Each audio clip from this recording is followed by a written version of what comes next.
Hello বন্ধুরা, welcome back to my channel Mampi kitchen and ব্লগে সবাইকে স্বাগত জানাই।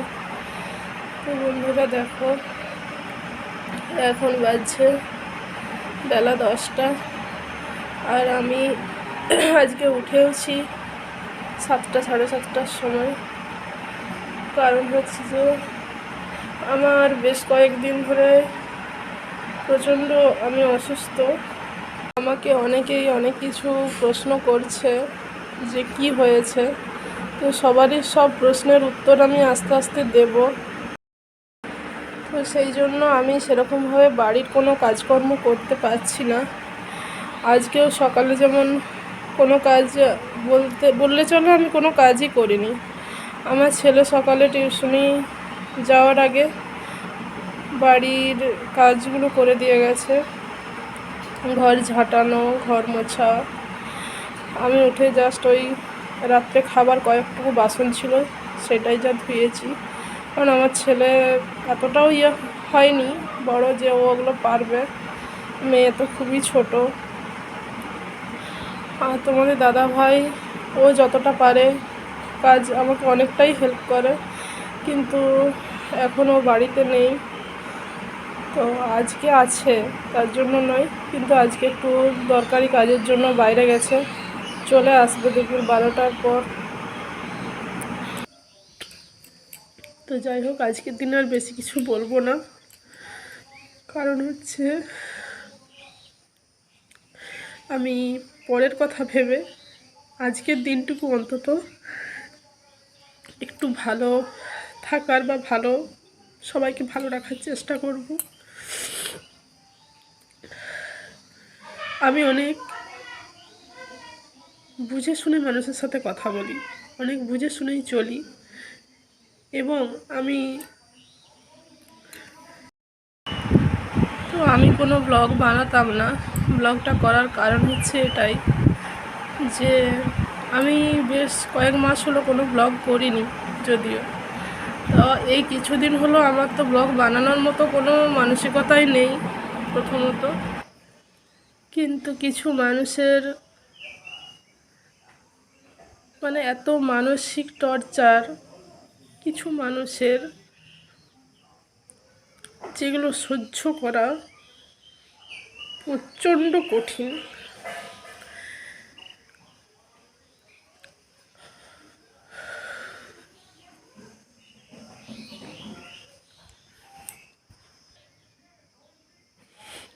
যাকে আপন ভেবে তুমি বুকে জায়গা দেবে, সে একদিন সেই বুকেই ছুরি মেরে চলে যাবে। তো আমি আমার মন থেকে বিশ্বাস জিনিসটাই উঠে গেছে, আর কখনো কাউকে বিশ্বাস তো করবই না।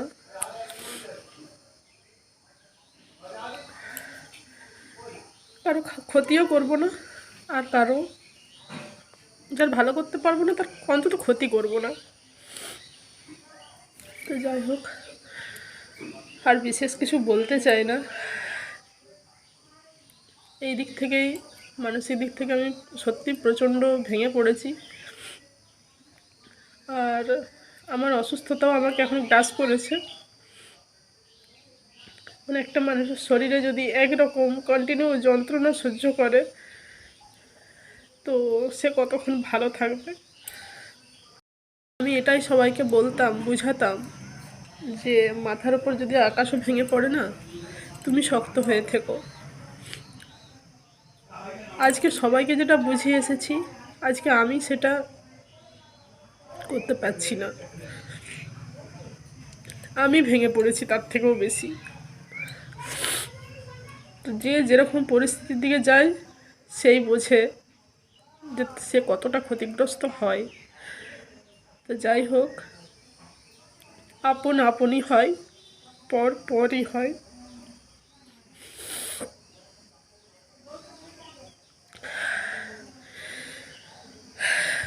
যাই হোক, রান্না করতে হবে, কারণ হচ্ছে যে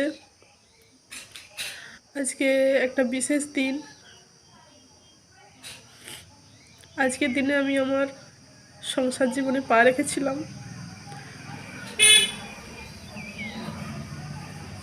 আজ 20 বছর হলো, 19 বছর পেরিয়ে আজ 20 বছরে পড়েছে।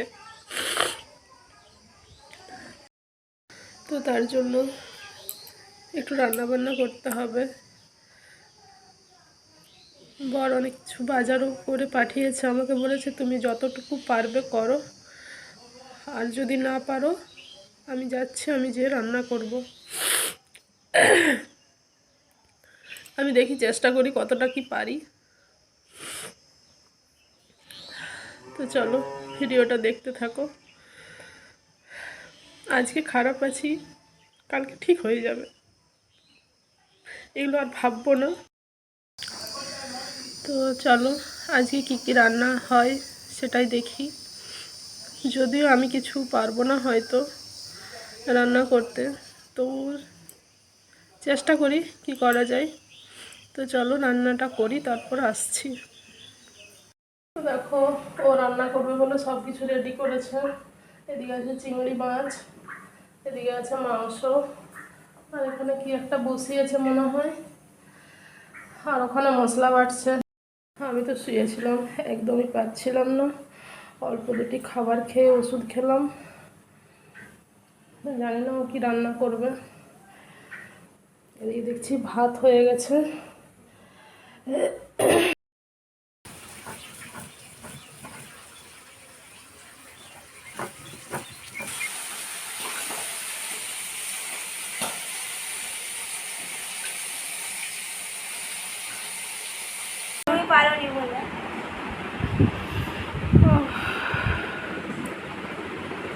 তো দেখো ভেজা চুল, আমাকে শুতে বারণ করছিল মেয়ে, কিন্তু তাও আমি শুয়ে পড়েছি।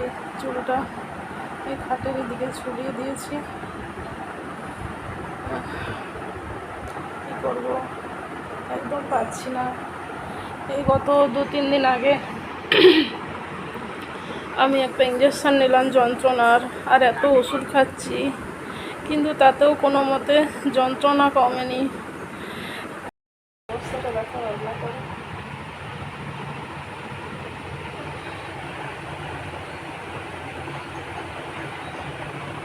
কাল থেকে তো রান্না আমাকেই করতে হবে। তুমি কি ওখান থেকে আসবে সেটা রান্না করতে? দেখো তুমি তো সবার সামনে বললে।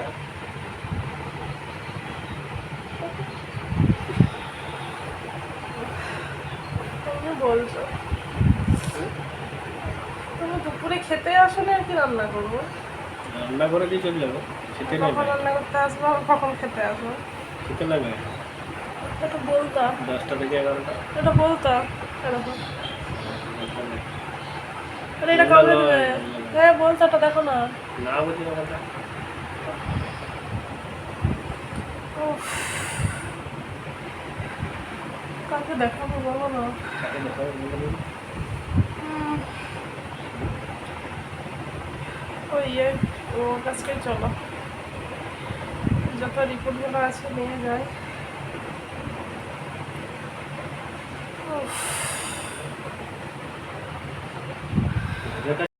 তো আমাকে দেখতে হবে তুমি রান্না করছো, অবাক কাণ্ড।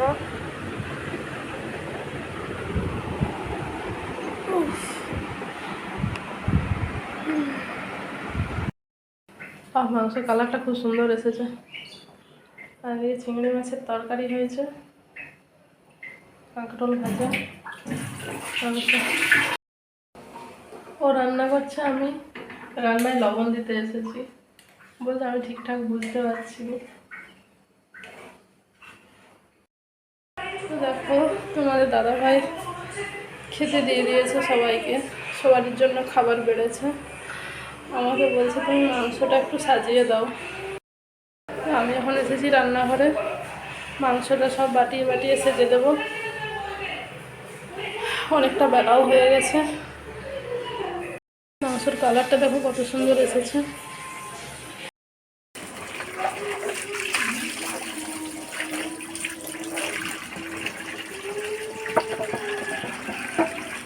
তো বন্ধুরা দেখো, এখন বাজছে বিকেল 6টা।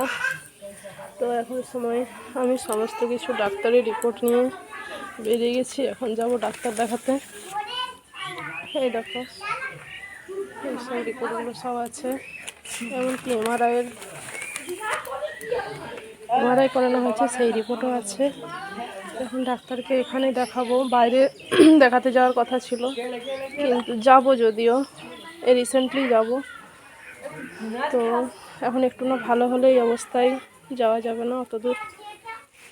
যাই হোক, চলো বেরিয়ে গেছি।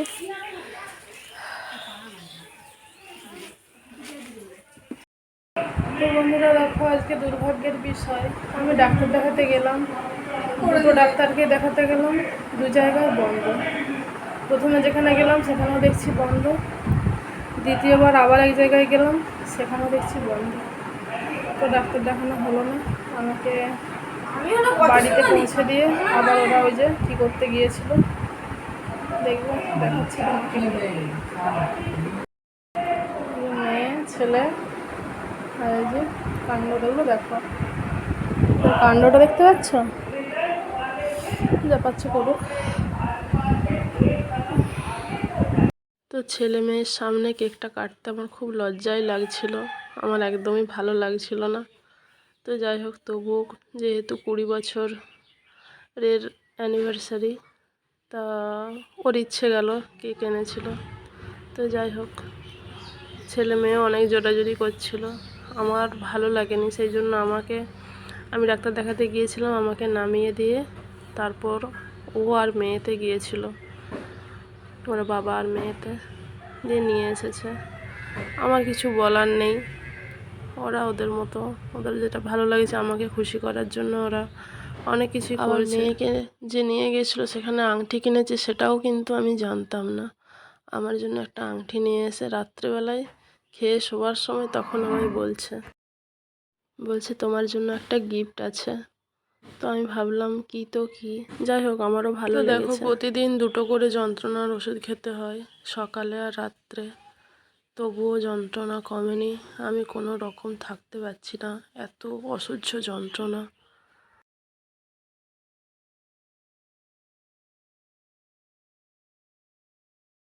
তো বন্ধুরা দেখো, আমি জানতাম না তোমাদের দাদাভাই তখন আমার জন্য গিফটটা কিনে এনেছে। তো আজকে আমার জন্য এই আংটিটা এনেছে।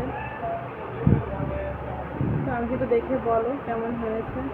এইটা একটা সোনার আংটি পরে আছি প্রথম থেকেই, আর এই একটা দিয়েছে আজকে। তো আজকের আংটিটা কেমন হয়েছে বলো, আমিও জানতাম না, আমারও ভালো লেগেছে। তো যাই হোক, আজকের ভিডিওটা এখানেই শেষ করছি। ভিডিওটা কেমন লাগলো অবশ্যই কমেন্ট করে জানিও। আজকের মতো শুভরাত্রি।